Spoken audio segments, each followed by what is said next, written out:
जय हिंद दोस्तों, मैं आरती द्विवेदी। स्वागत है आपका study for life YouTube channel में। हेलो दोस्तों, मैं आज का डिस्कशन स्टार्ट करने से पहले आपको एक बात बता दें कि आज से हमने अपने वीडियो में थोड़ा सा चेंज किया है, जिसमें जो इम्पोर्टेंट आर्टिकल हैं उनको डिस्कशन करके उसके बाद हम पीटी से रिलेटेड करंट के क्विज़ और उनके पॉइंट भी डिस्कस करेंगे। तो वीडियो को अंत तक देखें। ताइवान के डब्ल्यूएचओ में प्रवेश को लेकर दुविधा में फंसा भारत। जहां दुनिया वैश्विक महामारी से लड़ने की कोशिश कर रही है, वहीं अमेरिका और चीन के बढ़ते हुए तनाव ने स्वास्थ्य मुद्दे का राजनीतिकरण कर दिया है। दोनों देश चीन के वायरस की जानकारी देने में चुप्पी से लेकर अमेरिका और विश्व स्वास्थ्य संगठन डब्ल्यूएचओ को चीन की पीआर एजेंसी कहे जाने तक झगड़ रहे हैं। डब्ल्यूएचओ की फैसले वाली एग्जीक्यूटिव संस्था वर्ल्ड हेल्थ असेंबली में ताइवान के शामिल होने के मुद्दे पर आग और भड़क गई है। भारत के लिए भी चुनौती है, जो मई अंत में डब्ल्यूएचओ का अध्यक्ष बनने वाला है। भारत बढ़ते वैश्विक दबाव और अमेरिका चीन के बीच बढ़ती तल्खी से दुविधा में फंस सकता है।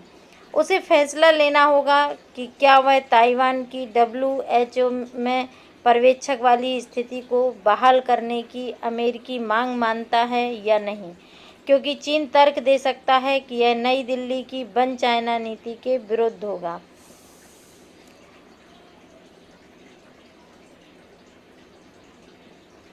हाल के हफ्तों में चीन और ताइवान दोनों ही अपने तरीकों से नई दिल्ली के संपर्क में हैं। ताइवान ने भारत की मदद करने के लिए 10 लाख सर्जिकल मास्क दान किए हैं और भारत में चीनी दूतावास ने इस पर जोर दिया है कि भारत फैसला लेने से पहले वन चाइना नीति को ध्यान में रखें। कोविड-19 को लेकर ताइवान की प्रतिक्रिया की दुनिया भर में तारीफ हुई, क्योंकि देश में केवल 380 कन्फर्म मामले और 5 मौतें हुईं, जो कि 2.36 करोड़ वाली आबादी वाले देश के लिए चौंकाने वाला है। यह वैश्विक मिसाल बन गया।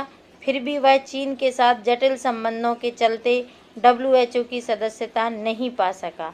डब्ल्यूएचओ को भी ताइवान से जुड़े सवालों से बचने पर पक्षपात के आरोप झेलने पड़े हैं। डब्ल्यूएचओ जैसे संस्थान के लिए ताइवान को बाहर रखने का कोई मतलब नहीं बनता, खास तौर पर तब जब उसने सफलतापूर्वक वायरस को रोका हो। ताइवानी स्वास्थ्य मंत्री चेन सिंग-चुंग ने हाल ही में टिप्पणी की, डब्ल्यूएचओ यह समझ गया होगा कि महामारी की राष्ट्रीय सीमाएं नहीं होती, किसी को छोड़ा नहीं जा सकता, क्योंकि जिस देश को छोड़ दिया जाएगा वह लूप होल बन सकता है। वहीं चीनी विदेश मंत्रालय के प्रवक्ता हुआ चुनयिंग ने भी स्पष्ट किया कि बीजिंग ने ताइवान के लिए स्थानीय या वैश्विक स्वास्थ्य आपदाओं का सामना करने के लिए उचित व्यवस्थाएं की, लेकिन त्साई के डेमोक्रेटिक प्रोग्रेसिव पार्टी आज़ादी पर जोर दे रही है। अंतर्राष्ट्रीय समुदाय में भी सहमति बनती दिख रही है कि ताइवान को डब्ल्यूएचओ और अन्य बहुपक्षीय एजेंसियों की सदस्यता मिले। अमेरिका ने डब्ल्यूएचओ समेत विभिन्न संस्थाओं में ताइवान की सार्थक भागीदारी का समर्थन किया है। मार्च 2020 में ट्रंप प्रशासन ने Taiwan allies international protection and enhancement act लागू किया, जिसका उद्देश्य ताइवान की अंतर्राष्ट्रीय उपस्थिति का समर्थन करना था। यहाँ ट्वीट फॉर ताइवान अभियान भी चला। यूरोपीय कमीशन के अध्यक्ष अर्सुला वॉन डेर लेयन ने यूरोपीय संघ को मास्क दान करने के लिए ताइवान को सार्वजनिक रूप से धन्यवाद कहा, जो बहुत दुर्लभ है। भारत के सामने बीजिंग की तुलना में ताइवान के साथ अपने संबंधों का लाभ उठाने का अवसर है। भारत ताइवानी कॉरपोरेट सेक्टर के लिए बिजनेस करना आसान बनाकर व्यापार संबंध बढ़ा सकता है। ऐसे कई क्षेत्र हैं जो भारत के लिए टेक्नोलॉजी के अगले चरण में जाने के लिए ज़रूरी हैं, जैसे इलेक्ट्रॉनिक्स, सेमीकंडक्टर और 5G, जिनमें ताइवान आगे है। ताइवान का हेल्थ सेक्टर सबसे आधुनिक में से एक है। वैश्विक महामारी को देखते हुए भारत ताइवान के हेल्थ सेक्टर के साथ काम कर सकता है।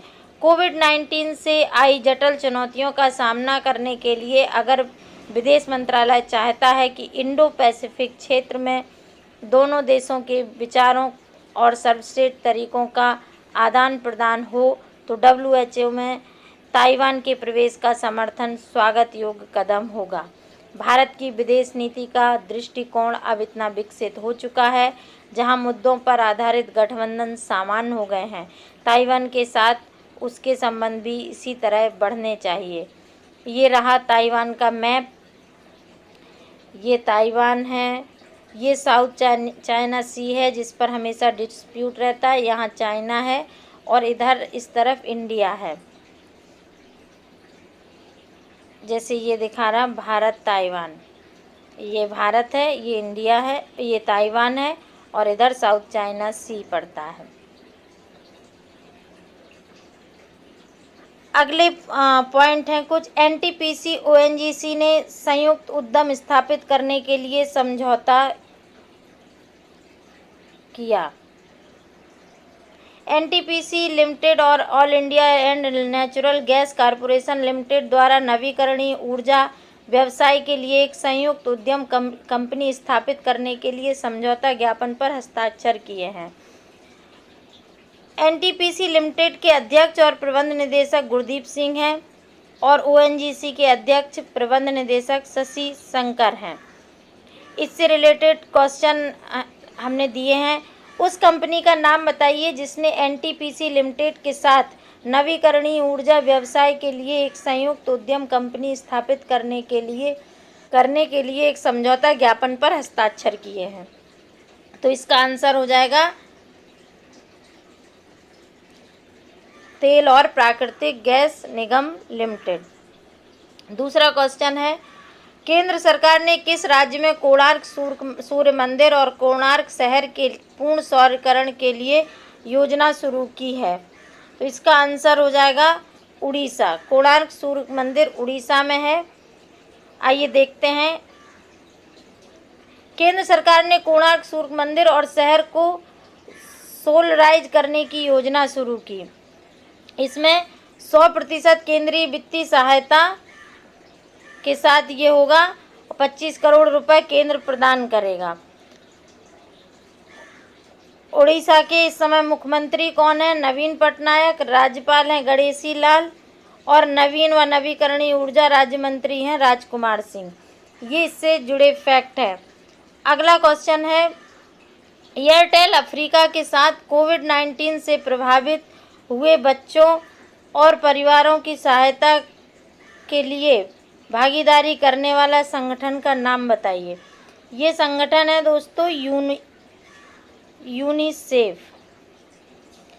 इससे रिलेटेड फैक्ट यहाँ लिखा है, एयरटेल अफ्रीका और यूनिसेफ कोविड-19 से प्रभावित बच्चों और परिवारों की मदद के लिए हाथ मिलाया।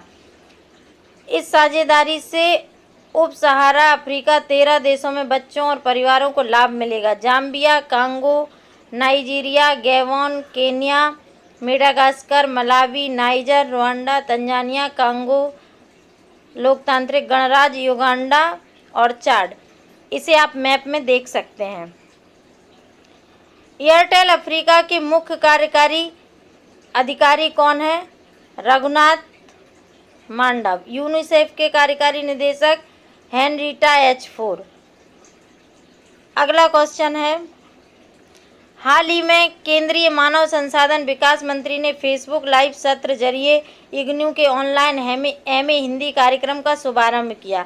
वर्तमान में केंद्रीय मानव संसाधन मंत्री कौन है? तो ये है रमेश पोखरियाल निशंक।